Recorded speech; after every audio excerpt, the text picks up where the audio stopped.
Here I have HUAWEI Enjoy 60X, and today I'm going to show you how to enable portable hotspot on this device.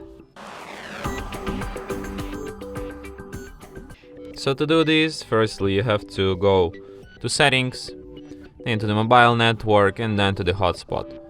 So here you can enable your hotspot. Here you have the QR code to instantly connect to your hotspot.